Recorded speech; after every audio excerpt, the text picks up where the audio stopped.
Everyone.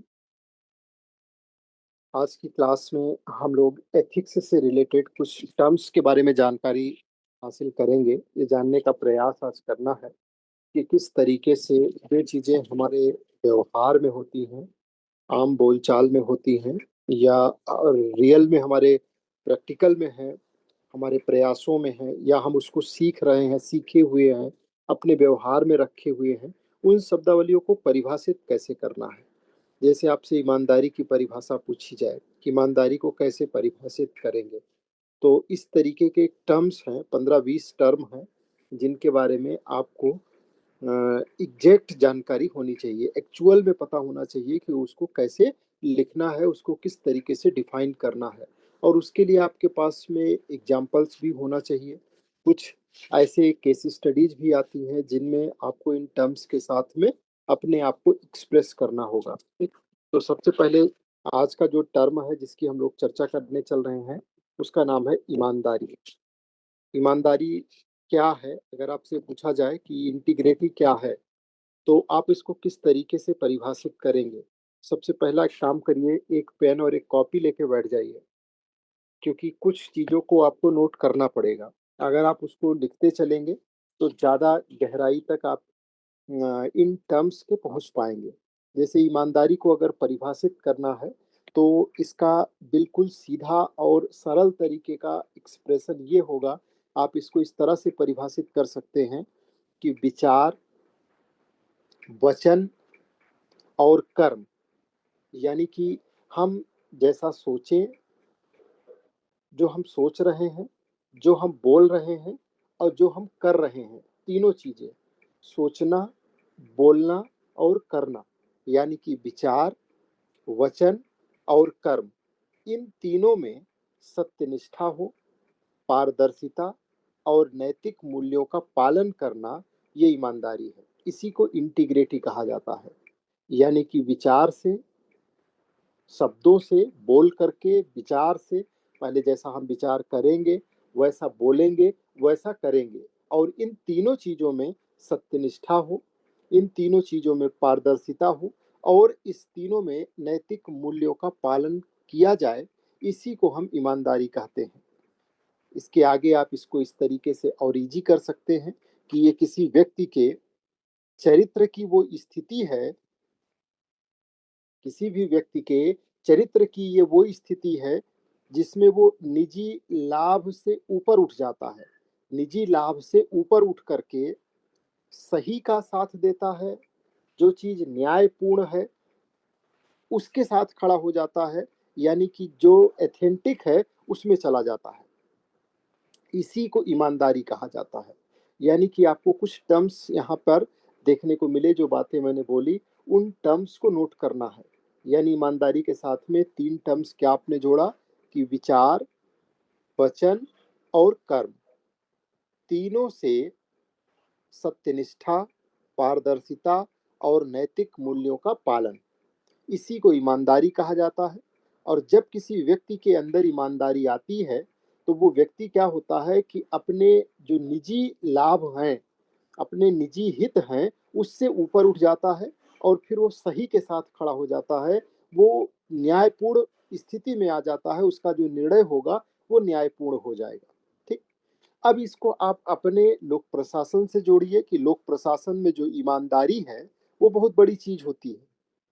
क्योंकि इसलिए ये बड़ी होती है, शासन व्यवस्था के अंदर विश्वास और विश्वसनीयता, दो चीजें हैं, विश्वास और विश्वसनीयता, इन दोनों को ये मजबूत करती है कि जो एक ईमानदार अधिकारी होगा वो निर्णय लेते समय अगर ईमानदार है तो उसके पास में एक जबरदस्त विश्वास होगा, कॉन्फिडेंस होगा, और उसके साथ साथ वो समस्त नियमों, कानूनों और जनहित को प्राथमिकता पर रखेगा।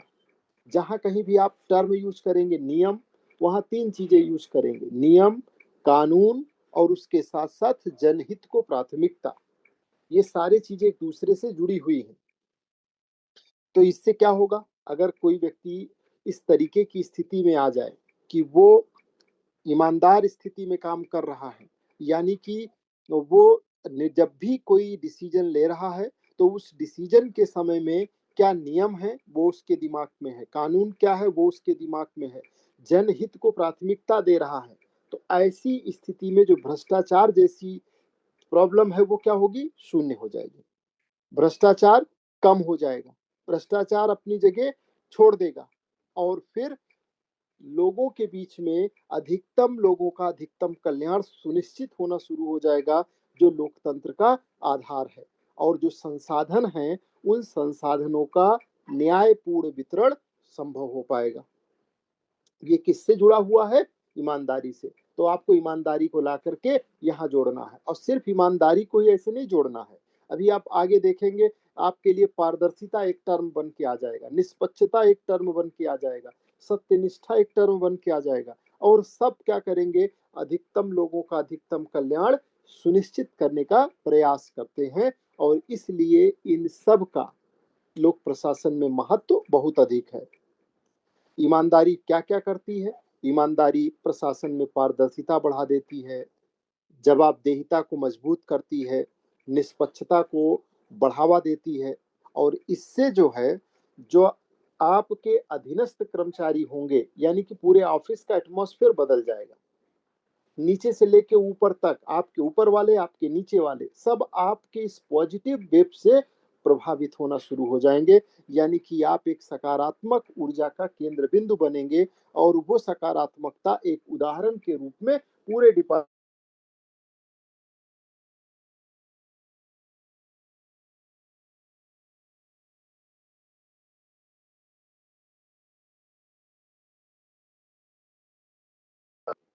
कि वो किसी व्यक्ति विशेष के लिए है, वो एक सुशासन की आधारशिला है, गुड गवर्नेंस की आधारशिला माना जाता है। ईमानदारी को, पारदर्शिता को, सत्यनिष्ठा को, इसको सबके साथ जनरलाइज करके आपको जोड़ना है। यानी क्या कहेंगे कि जो ये वर्चूज हैं, यानी कि अभी ईमानदारी की बात हो रही है, तो ईमानदारी केवल व्यक्तिगत गुण नहीं है, ये क्या है, ये गुड गवर्नेंस की एक शानदार आधारशिला है, जो क्या करती है, नागरिकों की विश्वास बहाली करती है प्रशासन के प्रति, एडमिनिस्ट्रेशन के प्रति। और उससे न्याय की स्थापना होती है, समता की स्थापना होती है, लोकतांत्रिक मूल्यों की स्थापना होती है, लोगों की प्रशासन में, शासन में जो जो विश्वास है, जो एक सहज भाव है, उसका विकास होता है। तो इस तरीके से आप इंटीग्रिटी को अपने शब्दों में लिखेंगे। नेक्स्ट देखिए, सहानुभूति। सहानुभूति, इसको इम्पैथी कहा जाता है। सहानुभूति और करुणा दो शब्द हैं, और दोनों शब्दों के बीच में डिफरेंस अक्सर पूछ लिया जाता है। सहानुभूति का सीधा सा मतलब होता है कि किसी व्यक्ति की भावनाओं और परिस्थितियों को समझने और अनुभव करने की जो क्षमता है, उसे सहानुभूति कहा जाता है। जैसे आपने सुना होगा, लोग कहते हैं ना, मेरी सहानुभूति आपके साथ है। मतलब क्या है कि ये हम ऐसा कह के ऐसा बोल रहे हैं कि हम आपकी भावना को समझते हैं, आपकी परिस्थिति को समझते हैं, उसे अनुभव कर रहे हैं। इसी को सहानुभूति कहा जाता है। इसी के साथ जरा करुणा को भी समझ लीजिए। जो करुणा है, उसमें क्या होता है कि दूसरे के दुख को दूर करने की सक्रिय कोशिश की जाती है। यहाँ सिर्फ समझा नहीं जाता। करुणा जो है वो केवल समझने तक सीमित नहीं है कि हम आपकी परिस्थिति को, आपके कष्ट को, आपके दुख को समझ रहे हैं, यहाँ तक करुणा सीमित नहीं है। करुणा उसको दूर करने का प्रयास करती है। तो करुणा समझने तक सीमित नहीं है, करुणा क्या करती है, उस दुख को दूर करने, यानी कि सहायता करने के लिए प्रेरित करती है। तो अब आप सोचिए, सहानुभूति और करुणा दोनों के बीच में क्या अंतर है। ये अगला स्टेज है करुणा। सहानुभूति अगर पहला स्टेज है, तो अगला स्टेज है करुणा। दोनों मानवीय जो है संवेदनाएं हैं, सहानुभूति भी और करुणा भी, दोनों नैतिक मूल्य हैं। लेकिन दोनों की प्रकृति में ये अंतर है कि सहानुभूति व्यक्ति की भावनाओं और उसकी परिस्थितियों को समझने और अनुभव करने की क्षमता है। इसमें होता क्या है कि व्यक्ति स्वयं को दूसरे की स्थिति में रख करके उसकी पीड़ा या समस्या को महसूस करता है। इसी को सहानुभूति कहते हैं कि हम अपने आप को आपकी जगह रख रहे हैं और जो आपको कष्ट है उसको हम फील कर रहे हैं। लेकिन जो करुणा है, उस करुणा में हम दूसरे के कष्ट को दूर करने की सक्रिय इच्छा शक्ति रखते हैं, उसका प्रयास करते हैं। यानी ये समझने तक ही सीमित नहीं है, बल्कि उससे ज्यादा गहरी है। और एडमिनिस्ट्रेशन के अंदर दोनों का महत्व है, सहानुभूति का भी, करुणा का भी। सहानुभूति जो है वो जैसे एज आप अधिकारी हैं, तो वो क्या करेगा, आप अगर सहानुभूति पूर्ण व्यक्ति हैं तो जो नागरिक हैं, जो लोग हैं, उनकी समस्याओं को समझने में मदद करती है। हर जगह करुणा से काम नहीं चल सकता है। सहानुभूति जो है वो उससे भी आपको काम चलाना पड़ेगा। लेकिन करुणा उससे ज्यादा गहरा है, ज्यादा वाइडर है और ज्यादा करीब नैतिक मूल्यों के पहुंच जाता है। नैतिक मूल्यों में मानवीय मूल्य के ज्यादा करीब करुणा पहुंचता है, क्योंकि वो समाधान हेतु सक्रिय कदम उठाने के लिए प्रेरित करता है। और एक लोक प्रशासनिक अधिकारी के अंदर करुणा का भाव होना मस्ट है। अगर करुणा का भाव नहीं होगा तो उसके अंदर मानवीय मूल्यों का पूर्णतः समावेशन संभव नहीं है, क्योंकि फिर तो वो समझने मात्र से काम नहीं चलने वाला है। परिस्थिति ये है कि उसे दूर करने का सक्रिय प्रयास हो। तो दोनों के बीच में ये ध्यान रखिएगा कि एक अंतर है। सहानुभूति समझ की भावना है, तो वही करुणा जो है समझ के साथ सहायता की भावना है। सहानुभूति समझ की भावना है और करुणा जो है वो समझ के साथ में सहायता की भावना है।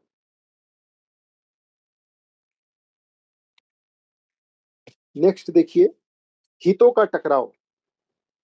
ये बार बार पूछा जाता है, कई बार पूछा गया है। Conflict of interest. Conflict of interest यानी कि हितों का टकराव। इसको जरा ऐसे समझिएगा कि जैसे कोई व्यक्ति है, वो प्रशासनिक अधिकारी है और उसका कोई रिश्तेदार आ गया और उसने उनसे कहा कि अगर आप चाहेंगे तो फला सरकारी कंपनी है और उसमें मुझे ठेका मिल जाएगा, और अगर उस व्यक्ति ने चाहा तो सच में उसे ठेका मिल जाएगा, उसे प्रॉफिट भी हो जाएगा। लेकिन जो यहाँ पर प्रशासनिक उसका दायित्व तो है, उसके तहत ये चीज सही नहीं है, क्योंकि इससे जो निष्पक्षता है और जो विश्वसनीयता है, जैसे जो नैतिक मूल्य हैं, उनको नुकसान पहुंचता है। क्योंकि वो प्रक्रिया पारदर्शी होनी चाहिए, निष्पक्ष होनी चाहिए। और अगर उसने इस तरीके का अपने रिलेटिव के लिए, अपने जानने वाले के लिए प्रयास किया, तो वहाँ निष्पक्षता, पारदर्शिता, विश्वसनीयता, सारी सारे नैतिक मूल्य खंडित हो जाएंगे।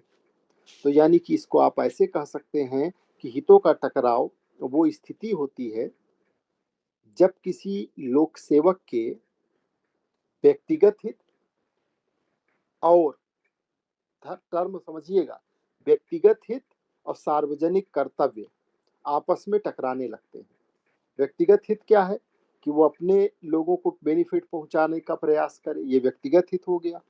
और जो उसका सार्वजनिक कर्तव्य है कि निष्पक्षता बनाए रखे, पारदर्शिता रखे और अपने विश्वसनीयता को बनाए रखे, वो टकराने लगेगा।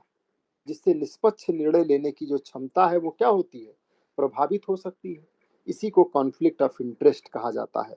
अब इसके लिए आपको जो टर्म याद रखना है वो क्या याद रखना है कि सार्वजनिक हित और व्यक्तिगत हित और सार्वजनिक हित या सार्वजनिक कर्तव्य, व्यक्तिगत हित और सार्वजनिक कर्तव्य आपस में टकराने लगते हैं, तो इसे ही क्या कहा जाता है, कॉन्फ्लिक्ट ऑफ इंटरेस्ट। और इससे समस्या क्या आती है, इससे समस्या आती है निष्पक्ष निर्णय लेने की जो क्षमता है वो प्रभावित होने लगती है। निष्पक्ष निर्णय लेने की क्षमता प्रभावित होती है। इसको रोकने के लिए कई स्टेप में प्रयास किए जाते हैं। जैसे पहले नंबर पे कि निर्णय प्रक्रिया में पारदर्शिता हो, जो निर्णय लिया जाए उसमें पारदर्शिता रखी जाए, जवाबदेही सुनिश्चित किया जाए। तमाम ऑफिस के अंदर आप देखेंगे कोड ऑफ कंडक्ट बना होता है कि स्पष्ट आचार संहिता बनी होती है। इसमें कोई व्यक्ति अपने रिलेटिव को शामिल नहीं करेगा, और रिलेटिव अगर कोई शामिल हुआ तो वो उसका हिस्सा नहीं होगा, उसमें से हट जाएगा। उसके साथ में प्रभावी निगरानी और शिकायत निवारण के लिए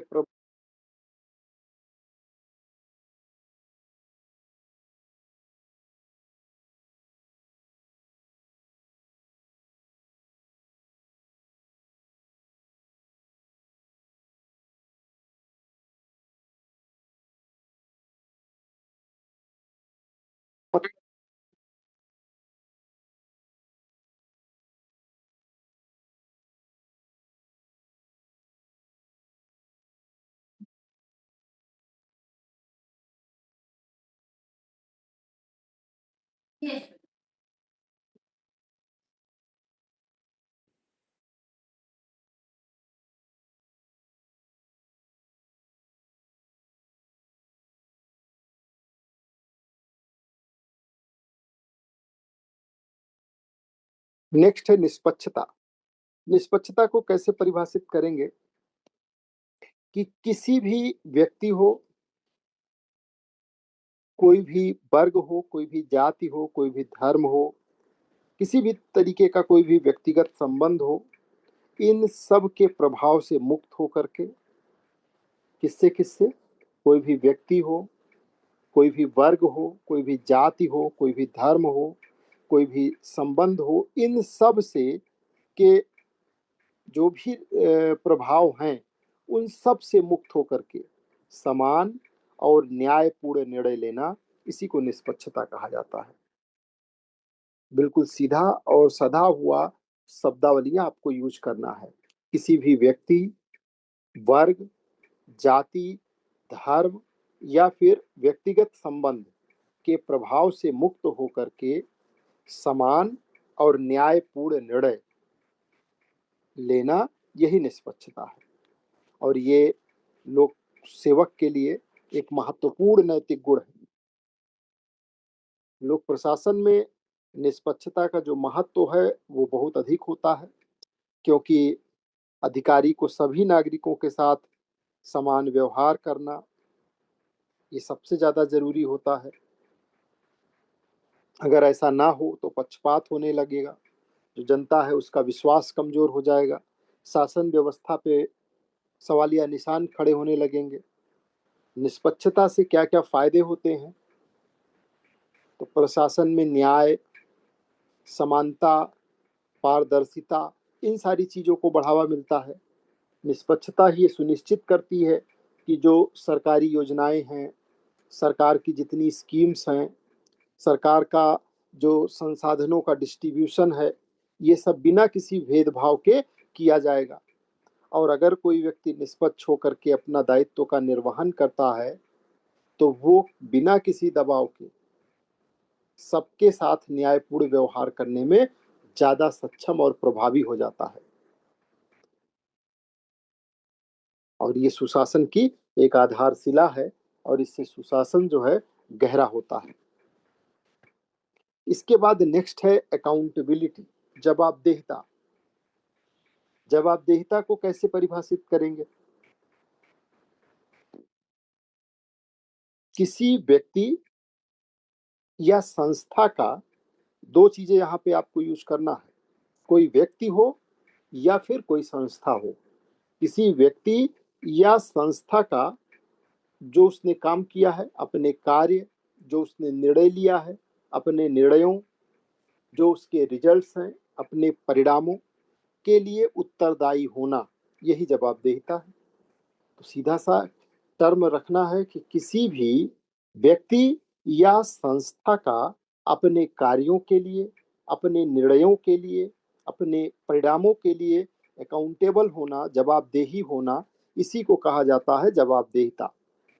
लोकतंत्र में इसका भी लोक प्रशासन में बहुत महत्वपूर्ण योगदान है।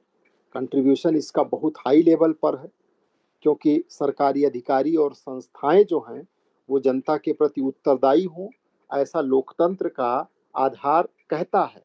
और अगर ऐसा है तभी लोकतंत्र मजबूत हो सकता है।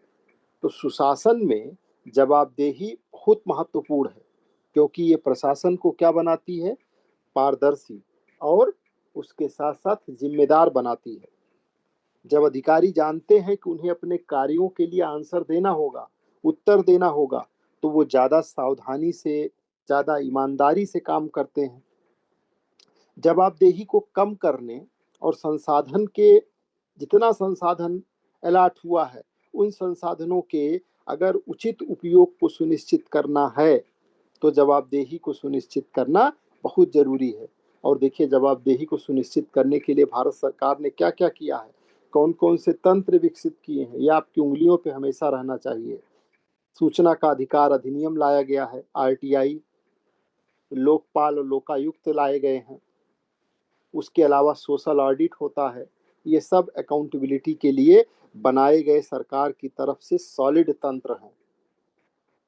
और ये भी लोकतंत्र की, लोकतांत्रिक व्यवस्था की, सुशासन की क्या है, एक आधारशिला है। और अगर अकाउंटेबिलिटी होती है तो लोगों का शासन प्रशासन पे क्या है, विश्वास बढ़ता है, जनहित को बढ़ावा मिलता है, पारदर्शिता की दिशा में काम करने के लिए लोगों को प्रेरित करता है। ये कुछ टर्म हमने आपके साथ डिस्कस किए। कुछ और भी टर्म्स हैं, अगली क्लास में इसको धीरे धीरे आगे बढ़ाएंगे। अब जरा देखिए, कुछ प्रश्न जो अभी प्रीवियस ईयर्स में पूछे गए हैं उनके आंसर्स को कैसे लिखना है, मैं आपको इसका पूरा एक किस तरीके से डिजाइनिंग होगी, क्या सोच रखी जाएगी इस आंसर के लिए, इस पर चर्चा कर रहे हैं। सामने है प्रश्न आपके कि लोक संबंधों में नैतिकता की भूमिका का उदाहरण सहित वर्णन कीजिए। जो पब्लिक रिलेशनशिप्स हैं उसमें नैतिकता की भूमिका क्या है,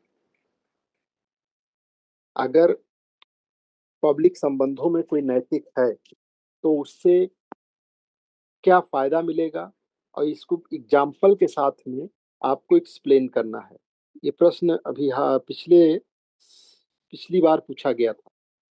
तो देखिए, चूंकि जितने एडमिनिस्ट्रेटिव वर्क हैं, प्रशासन से संबंधित वर्क हैं, उसमें आपको लोगों के साथ ही पब्लिक रिलेशनशिप में ही काम करना होता है।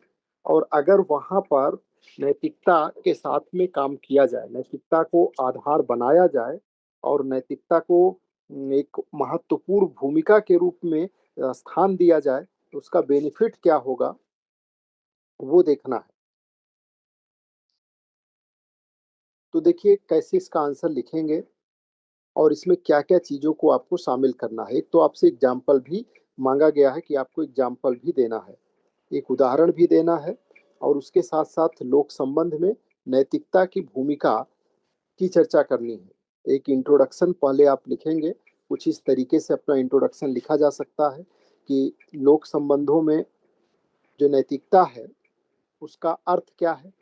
तो उसका अर्थ है कि जो प्रशासन और जनता दोनों के बीच में, प्रशासन और जनता दोनों के बीच यहाँ संबंध की बात हो रही है, तो प्रशासन और जनता के बीच में संबंध कैसा होगा, विश्वास का हो, पारदर्शी हो, ईमानदारी और जवाबदेही पर आधारित हो, उत्तरदायित्व पर आधारित हो। जब लोक सेवक जो है वो नैतिक मूल्यों के आधार पे काम करते हैं, तो जनता का प्रशासन पर विश्वास बढ़ता है और शासन ज्यादा प्रभावी बनता है। इस तरीके से आपको एक इंट्रोडक्शन इसमें लिखना है। इसके बाद नैतिकता की भूमिका पर आप आएंगे, जो प्रश्न का की मूल बॉडी है कि नैतिकता की भूमिका क्या है। तो नैतिकता की भूमिका, अगर नैतिकता है यानी नैतिकता लोक सेवकों को, अगर कोई भी लोक सेवक नैतिक है तो उसका क्या बेनिफिट मिलेगा, तो निष्पक्ष निर्णय लेने में। सबसे बड़ा बल तो उसको किस में मिलेगा, निष्पक्ष होकर के निर्णय लेने में, भ्रष्टाचार से दूर रहने में और सभी नागरिकों के साथ वो समान व्यवहार करने में नैतिकता हेल्प करेगी, प्रेरित करेगी उसको। तो ऐसा अगर होगा तो प्रशासनिक व्यवस्था में पारदर्शिता और जवाबदेही बढ़ती है। एग्जाम्पल के रूप में आप एक एग्जाम्पल दे सकते हैं कि अगर कोई जिलाधिकारी है, किसी गरीब व्यक्ति की समस्या को सहानुभूति से, संवेदनशीलता से, ईमानदारी से अगर सुनता है तो उससे प्रशासन के प्रति जनता का क्या है, विश्वास बढ़ेगा। और अगर उसमें वो पारदर्शिता रखता है उसको सॉल्व करने में, ईमानदारी रखता है उसके साथ निर्णय लेने में, तो विश्वास बहाली होगी उस व्यक्ति की, लोगों की प्रशासन में। और इस प्रकार से जो शासन और प्रशासन के बीच संबंध है वो कहीं ज्यादा मजबूत और मधुर संबंध होगा, जिससे गुड गवर्नेंस और गवर्नेंस दोनों को आसानी होगी। यानी गुड गवर्नेंस आसान होगा और वो अपने आप सुशासन की ओर बढ़ जाएगा। जो आरटीआई लाया गया, आरटीआई ने क्या किया है? आरटीआई ने नैतिक प्रशासन को मजबूत किया है, लोगों को उसने एक तरीके से सुकून दिया है। और फिर इसमें आप कुछ चीजें अपनी तरफ से ऐड कर दीजिए, जैसे कि जो इस तरीके के संबंध हैं, यानी कि लोक प्रशासन में जो नैतिकता है वो सुशासन को बढ़ावा देती है, लोकतंत्र को मजबूती प्रदान करती है, लोगों की शासन प्रशासन में विश्वास बहाली को सुनिश्चित करती है। उसके साथ साथ ऐसा होने से जो लोकतंत्र की जड़ें हैं वो और गहरी होती हैं। समता, स्वतंत्रता और न्याय जैसे मूल्यों की स्थापना को बल मिलता है। और बाद में एक कंक्लूजन के साथ आप अपना आंसर समाप्त करेंगे कि नैतिकता जो है वो अधिकतम लोगों का, यानी कि लोक संबंधों में अगर नैतिकता को स्थान दिया जाए तो ये अधिकतम लोगों का अधिकतम कल्याण सुनिश्चित करने की भावना को और बल देती है, उसको विकसित करती है, और जिससे कहीं ना कहीं एक स्वस्थ लोकतंत्र की स्थापना को प्रोत्साहन मिलता है। इस तरीके से आपने एक निष्कर्ष देकर के अपने आंसर को एंड करना है। जैसे 150 शब्द में आंसर लिखना है तो जरूरी नहीं है कि गिना हुआ 150 शब्द होना चाहिए। आपके आंसर के अंदर क्वालिटी होनी चाहिए, चाहे वो 100 शब्दों में ही क्यों ना हो। वजन होना चाहिए, शब्दों का चयन मजबूत होना चाहिए। 200 शब्द में भी लिख दें लेकिन अगर वो गहराई नहीं है तो फिर पता चल जाता है, पढ़ करके ही उसका एहसास हो जाता है। तो जो शब्द मैंने यूज किए बार बार इसमें कि जैसे निष्पक्ष, अभिमानदारी, नैतिकता की भूमिका, मेन तो प्रश्न यही था ना कि लोक संबंधों में नैतिकता की भूमिका। तो आपने पहले वाले फेज में लोक संबंधों को समझाया, दूसरे फेज में आपने नैतिकता की भूमिका। जब आप इस आंसर की फॉर्मेटिंग करेंगे तो आप उसमें 4-5 पॉइंट बना लीजिए कि नैतिकता की भूमिका क्या क्या है। उसमें आपने पहला लिख लिया कि निष्पक्ष निर्णय लेने में, भ्रष्टाचार को दूर करने में, पारदर्शिता स्थापित करने में, नागरिकों के साथ समान व्यवहार में, न्याय की स्थापना में, अधिकतम लोगों को का अधिकतम कल्याण सुनिश्चित करने में इसकी जो नैतिकता की भूमिका है वो बढ़ जाती है। और बाद में फिर आप इसके प्रभावों की चर्चा करते हुए एक एग्जाम्पल के साथ अपना आंसर फिनिश करेंगे। इसको लिखिएगा, लिख करके दिखाइएगा, भेजिएगा आंसर। दूसरा प्रश्न देखिए, मानव जीवन में मूल्यों के निर्माण में परिवार की क्या भूमिका है? ये प्रश्न भी पूछा गया था कि मानव जीवन में जो मूल्य हैं उन मूल्यों के निर्माण में परिवार की भूमिका पूछी गई है कि परिवार की क्या भूमिका है। तो सबसे पहले तो ये जानिए कि मूल्य क्या क्या है। तो मूल्य का मतलब जैसे सत्य है, ईमानदारी है, अन, अनुशासन है, सहानुभूति है, करुणा है, बड़ों का सम्मान है, ये सारी चीजें मानवीय मूल्यों के अंतर्गत आती हैं। तो शुरुआत कैसे करेंगे इस प्रश्न का? देखिए, इसमें तो आपको सबसे पहले एक इंट्रोडक्शन देना है सिंपल सा, जिसमें मानवीय जो मानव जीवन में मूल्य हैं उन मूल्यों की चर्चा करनी है। फिर दूसरे वाले हिस्से में उन मूल्यों के निर्माण में परिवार का क्या रोल है वो बताना है। तीसरे हिस्से में आप एक एग्जाम्पल दीजिए और चौथे हिस्से में एक कंक्लूजन के साथ अपना आंसर फिनिश करिए। तो सबसे पहले मानव जीवन में जो मूल्य हैं उसको कैसे लिखा जाए, और परिवार के संदर्भ में लिखना है। तो आप लिखिए, परिवार मानव जीवन में मूल्यों के निर्माण की प्रथम और सबसे महत्वपूर्ण पाठशाला है। वहीं से शुरुआत होती है। जो बच्चा है अपने जीवन के प्रारंभिक वर्षों में परिवार से ही मानवीय मूल्यों को ग्रहण करता है, जिसमें सत्य है, ईमानदारी है, सहानुभूति है, करुणा है, सम्मान है, जैसे जो ये नैतिक मूल्य हैं वो उसे हासिल होते हैं। दूसरे हिस्से में परिवार की भूमिका। तो परिवार जो है वो बच्चे के व्यवहार और उसके व्यक्तित्व को प्रभावित करता है, और बहुत गहराई तक प्रभावित करता है, क्योंकि वो सारी चीजें वहीं से सीखता है। उसका मध्य अधिकतम समय अपने परिवार में ही गुजरता है। अपने माता पिता और परिवार के अन्य सदस्यों से वो आचरण सीखता है, संस्कार सीखता है, वही उसका निर्माण होता है। वहीं वो जानने का प्रयास करता है क्या चीज़ सही है, क्या गलत है, उसके बीच में उसको अंतर पता चलता है। और सारी चीज़ों का जो निर्माण मानवीय मूल्यों का है वो परिवार में ही होता है। और फिर एक एग्जाम्पल बना दीजिए, कोई भी एग्जाम्पल,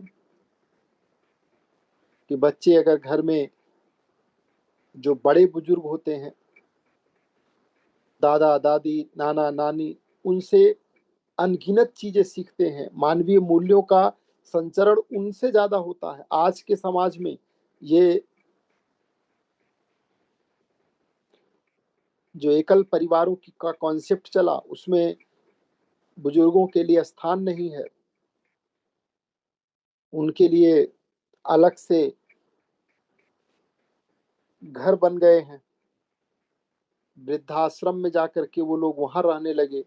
जो परिवार रूपी संस्था के सबसे बड़े टीचर थे, तो उनको परिवार से बाहर करके वृद्धाश्रम भेजा जा रहा है। पेरेंट्स के पास में समय नहीं है, दोनों वर्किंग है। बच्चे का लालन पालन पोषण करने के लिए आया रखी जा रही है। अब आया के पास में संस्कार देने के लिए, समझ देने के लिए ना वक्त है और ना रुचि है, और ना उस तरीके का की अवस्था है कि वो तो व्यवसायिक है।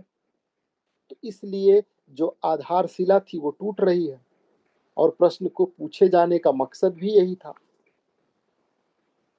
तो बच्चे उन मूलभूत मानवीय मूल्यों से पूर्णतः अपरिचित है। स्कूली शिक्षा में भी पहले नैतिक शिक्षा जैसी चीजों को स्थान मिलता था, अब उसका कहीं ना कहीं इम्पैक्ट स्कूलों में भी कम हुआ है।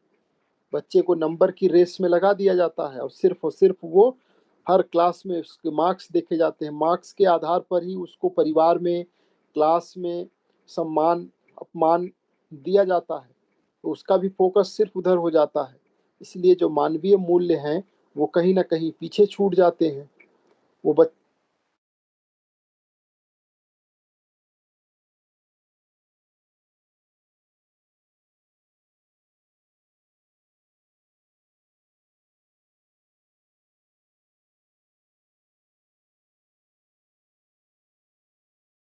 नहीं,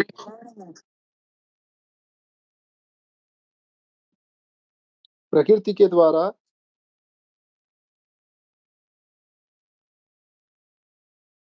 प्रकृति के द्वारा ये सारे मानवीय मूल्य इनबिल्ड नहीं है। जैसे मोबाइल आप खरीदते हैं, तो मोबाइल में कुछ सॉफ्टवेयर उसी समय से मिल जाते हैं, उनको आप बाद में डिलीट भी नहीं कर सकते। उनको प्रारब्ध कहा जाता है। आध्यात्मिक भाषा में, कि ये प्रारब्ध हैं। उसमें उसके संदर्भ में कहते हैं प्रारब्ध विवश होती हैं जीवन में कुछ घटनाएं, तो उनका तो निवारण नहीं है। उसके लिए अच्छा गुरु मिले वही निवारण कर सकता है। लेकिन बाद में ये सारे सॉफ्टवेयर इंस्टॉल किए जाते हैं, सत्य वाले, ईमानदारी वाले, अनुशासन वाले, सहानुभूति, करुणा, सम्मान, ये सॉफ्टवेयर बाद में इंस्टॉल होते हैं। अब अगर ये इंस्टॉल नहीं हुए तो वो व्यक्ति जहां भी होगा इन मूल्यों से वंचित होगा, और वो नहीं सीख पाएगा तो वो एक जिम्मेदार नागरिक नहीं बन पाएगा। समाज में वो एक नैतिक और जिम्मेदार नागरिक के रूप में नहीं स्थापित हो पाएगा। तो इसलिए परिवार जो है वो समाज के अंदर नैतिक और जिम्मेदार नागरिकों के निर्माण की आधारशिला है। और परिवार सबसे महत्वपूर्ण संस्था रही है हमेशा से। और वैश्वीकरण ने परिवार रूपी संस्था पर हमला किया है।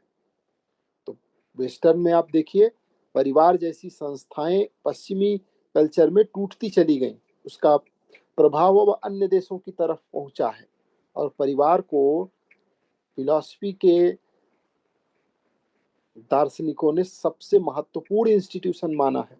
सबसे महत्वपूर्ण अगर कोई संस्था है तो वो परिवार है, जहां पर एक जिम्मेदार नागरिक की, एक नैतिक नागरिक की सामाजिक मूल्यों से जुड़े हुए और सामाजिक मूल्यों को संरक्षित करने का जो पूरा का पूरा जिम्मा रहा है वो परिवार का रहा है, और उसने हमेशा से इसमें महत्वपूर्ण भूमिका निभाई है। तो निष्कर्ष भी आप इस तरीके से लिख सकते हैं कि जो परिवार है वो समाज में नैतिक और जिम्मेदार नागरिकों के निर्माण की पहली और सबसे महत्वपूर्ण आधारशिला है।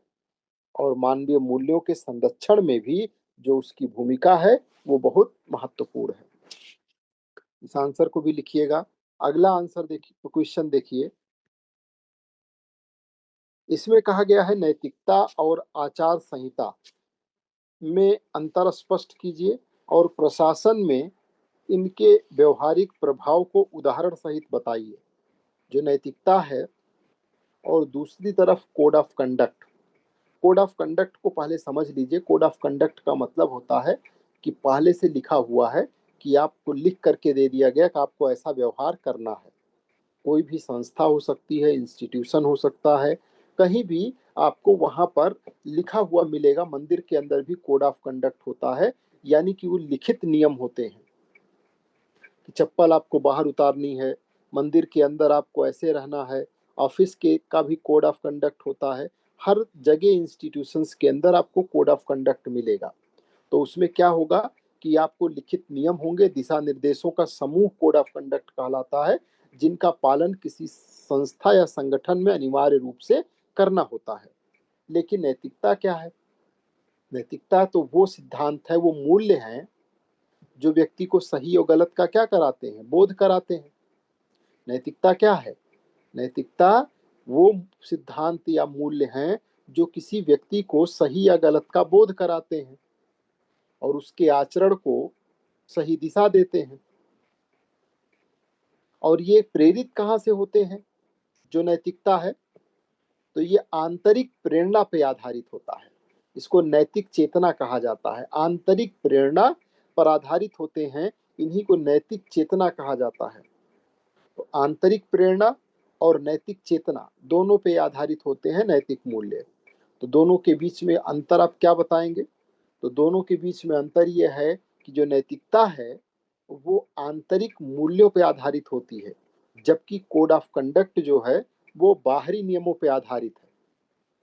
नैतिकता स्वैच्छिक होती है, ये आप पे डिपेंड करती है।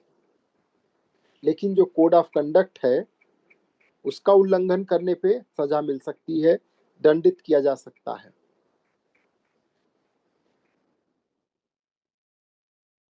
इसका एग्जाम्पल, बहुत फेमस एग्जाम्पल ध्यान रखिए, कि जैसे कहा जाता है कि कोई अगर पब्लिक सर्वेंट है तो नैतिक मूल्य, अगर उसके पास नैतिक मूल्य है तो नैतिक मूल्य के कारण वो रिश्वत नहीं लेता।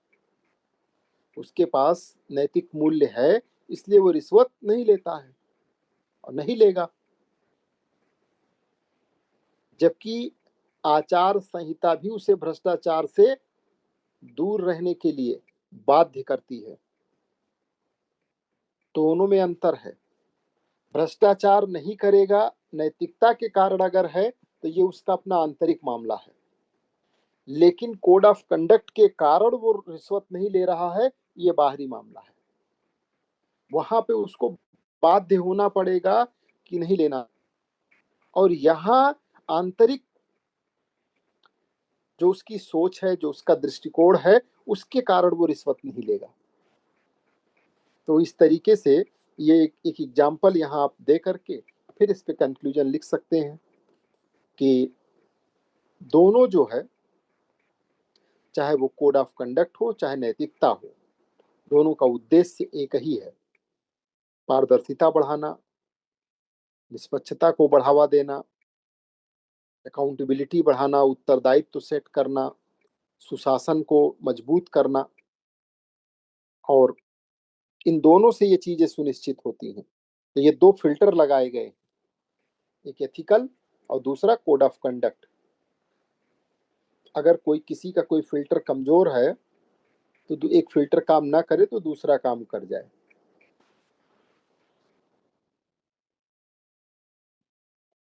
अगला क्वेश्चन देखिए, इसका भी आंसर लिखिएगा। नेक्स्ट क्वेश्चन है कि एक लोक सेवक जनता के शासन के प्रति जनता की प्रतिबद्धता कैसे बढ़ा सकता है। जो एक लोक सेवक है वो कानून के शासन के प्रति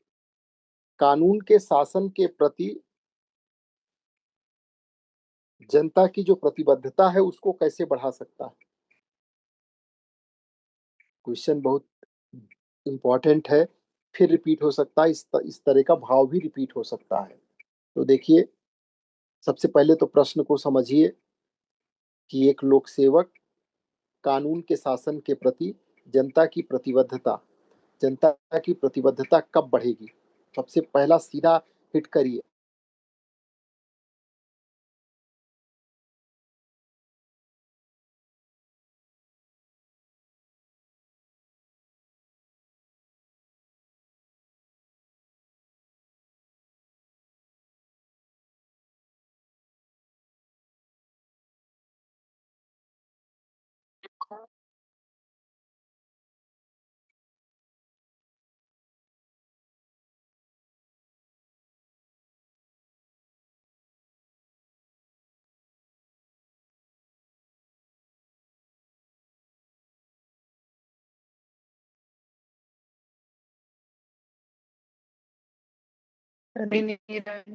कानून के शासन के प्रति प्रतिबद्धता कब बढ़ जाएगी।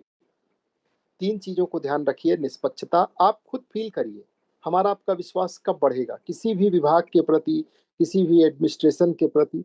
जब वहां आपको ये फील आए कि निष्पक्षता है, पारदर्शिता है, विश्वास करने लायक स्थिति है, तो आपका विश्वास अपने आप बढ़ेगा, आपकी प्रतिबद्धता बढ़ जाएगी।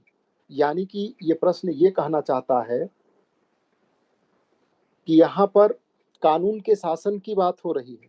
कानून के शासन में अगर समता, स्वतंत्रता और न्याय जैसी चीजें अवेलेबल हैं तो ऑटोमेटिक लोगों का भरोसा और विश्वास बढ़ेगा।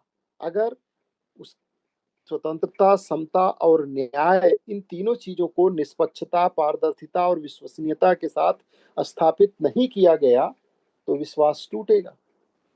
तो प्रश्न तो समझ में आ गया। आंसर लिखना कैसे है। आंसर लिखते समय आप सबसे पहले अपने प्रश्न के इस वाले हिस्से पे आइए कि एक लोक सेवक कानून के शासन के प्रति। तो कानून का जो शासन है, इसको इसको डिफाइन कर दीजिए इंट्रोडक्शन में कि कानून का जो शासन है वो लोकतंत्र का मूल आधार है, जिसके अंतर्गत क्या होता है कि सभी जितने नागरिक हैं वो कानून के समक्ष समान होते हैं।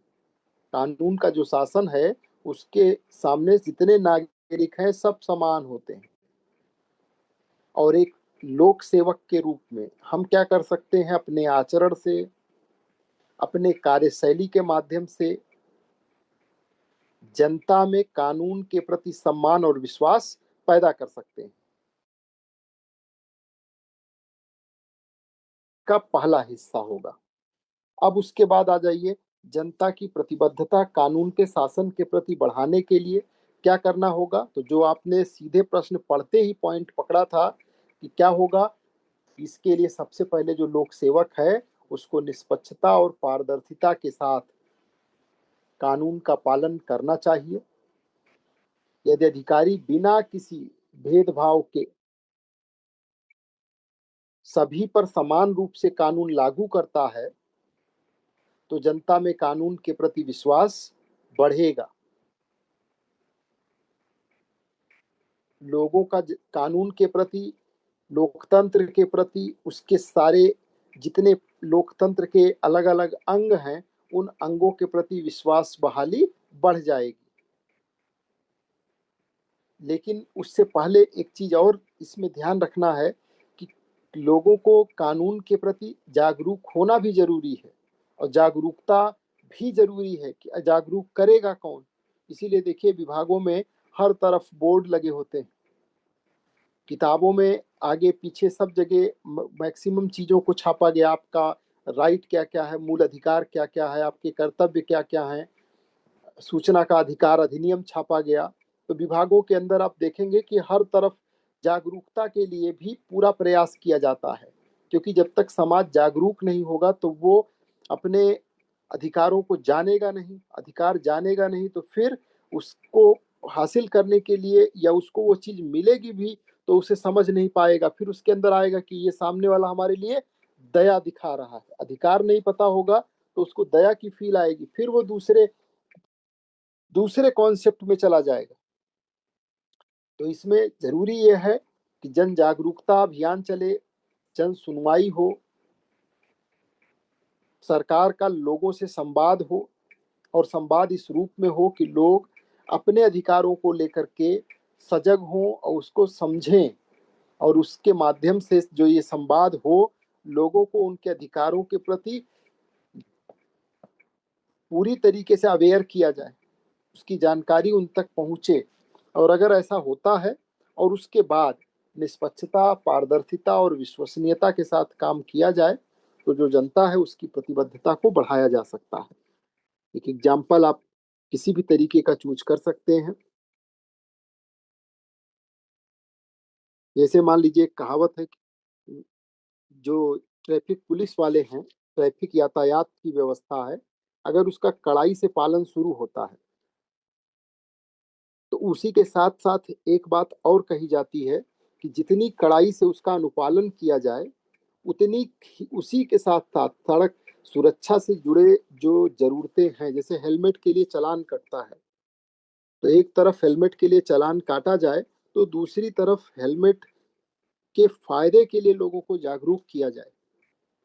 उसके लिए चाहे एडवर्टीजमेंट के माध्यम से जन जागरूकता के लिए जगह जगह कैनोपी लगा करके लोगों को रोक करके पॉजिटिव पुलिसिंग मॉनिटरिंग करके, तो अगर ऐसा अभियान चलाया जाए और कई जगह चलाया गया जिसमें लोगों को पुलिस की तरफ से खुद हेलमेट डिस्ट्रीब्यूट किया गया कि आप लीजिए और ये आगे से लगा के आइएगा, तो ऐसे में लोग तेजी से उन चीजों के साथ में कनेक्ट होते हैं और उनकी जो प्रतिबद्धता है वो बढ़ती है।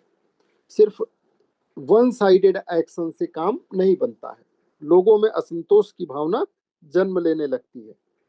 तो इस तरीके से निष्पक्षता, पारदर्शिता, विश्वसनीयता और जन सहभागिता एक नया शब्द है, इस प्रश्न के में आप जोड़ सकते हैं कि अगर जन सहभागिता को भी बढ़ावा दिया जाए तो फिर उससे कानून के शासन के प्रति लोगों को प्रतिबद्ध किया जा सकता है और जो कानून का शासन है वो मजबूत होगा, लोकतंत्र मजबूत होगा, लोगों की जो समता, स्वतंत्रता और न्याय जैसे मूलभूत लोकतांत्रिक मूल्य हैं उन सब के प्रति विश्वास बहाली बढ़ेगी।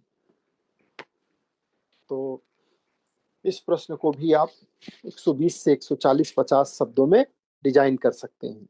ध्यान क्या रखना है, आंसर्स को दो पार्ट, आंसर जो भी आपको लिखना है वो मेनली एक तो सीधा आंसर है, जैसे यही प्रश्न है कानून के शासन के प्रति जनता की प्रतिबद्धता।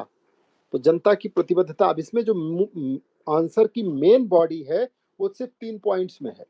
निष्पक्षता, पारदर्शिता और विश्वसनीयता को बढ़ाया जाए और बढ़ा करके कानून के शासन के प्रति प्रतिबद्धता को सेट किया जा सकता है। ये मेन बॉडी हो गई। लेकिन इंट्रोडक्शन तो कानून के शासन को एक्सप्लेन करते हुए और फिर धीरे से जो मेन आंसर है उसमें से एक लाइन आपको सेट करके आंसर को आगे बढ़ाना है। ये एक आर्ट है और इसका विकास प्रश्न में ही छुपा होता है। आंसर इसका विकास करने में कोई बहुत समय नहीं लगता है। बस पेन चलाना स्टार्ट करिए और फिर देखिए चीजें कैसे आपके अनुकूल होती चली जाती हैं। तो इन चारों क्वेश्चंस का आंसर लिख के आप भेजिए और उसके साथ में जो ये टर्म्स आज आपके साथ डिस्कस किए गए, इन टर्म्स को भी अपने शब्दों में लिख लीजिए और इनका अपने आंसर्स में, कभी केस स्टडीज में भी यूज करना है। आज की क्लास में इतना ही। धन्यवाद।